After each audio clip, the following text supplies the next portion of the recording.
এক নম্বরে আপনাকে অবশ্যই নামাজি, রোজাদার, পরহেজগার ব্যক্তি হতে হবে।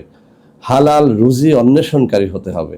আপনি একজন হারামখোর হলে আসলে পবিত্র কোরআনুল কারীমের মাধ্যমে আপনি কাম্য বরকত লাভ করতে পারবেন না।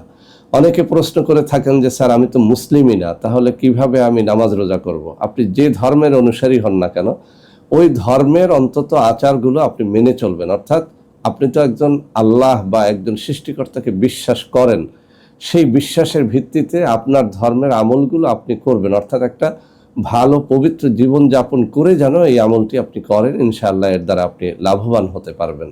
তো যারা মুসলিম তাদেরকে বলবো, আপনি যেদিন এই আমলটি করবেন সেদিন যেন একটু নফল রোজা রেখে তারপরে আমলটা করেন। নফল রোজা রেখে ইফতারির পরে করতে পারেন, এশার নামাজের পরে করতে পারেন, অথবা যদি নফল রোজা আপনি না রাখতে পারেন তাহলে অন্তত ভোররাত্রে 2 রাকাত তাহাজ্জুদের নামাজ পড়ে একটু কান্নাকাটি করে আল্লাহ রাব্বুল আলামিনের কাছে আপনার মনের কথাটা প্রকাশ করে তারপর যেন আমলটা করেন। তো বন্ধুরা আমার, এবার কথা না বাড়িয়ে আমি আমলটা আপনাদেরকে শিখিয়ে দিচ্ছি।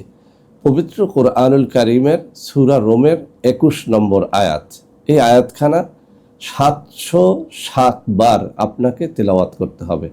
প্রতি একবার পড়ে একবার ফু দিতে হবে। আমি আবারও বলছি, 707 বার পবিত্র কোরআনুল কারীমের সূরা রোমের 21 নম্বর আয়াতখানা আপনাকে তেলাওয়াত করতে হবে। প্রতি একবার তেলাওয়াত করে একবার ফু দিতে হবে। কোনো মিষ্টি দ্রব্যের উপরে ফু দিতে হবে। যদিও বিভিন্ন কিতাবে এরকমও এসেছে যে আপনি যে কোনো খাদ্যদ্রব্যের উপরে আপনি ফু দিয়ে আপনার স্বামী পরকীয়া করুক অথবা স্ত্রী পরকীয়া করুক, এই আয়াতের মাধ্যমে আপনি যদি ফু দিয়ে ওই খাবারটি তাকে খাইয়ে দেন তাহলে সে দুটো কাজ দিবে। 1 নম্বর কাজ হচ্ছে সে প্রাণপণে আপনাকে ভালোবাসবে। অর্থাৎ স্বামী যদি স্ত্রীকে খাওয়ায়, স্ত্রী ওই স্বামীকে কোনো দিন ভুলে যাবে না, স্বামীর জন্য পাগল থাকবে। আবার যদি স্ত্রী স্বামীকে খাওয়ায় তাহলে ওই স্বামীও ওই স্ত্রী ছেড়ে কখনোই যাবে না, প্রাণপণে ওই স্ত্রীকে ভালোবাসবে।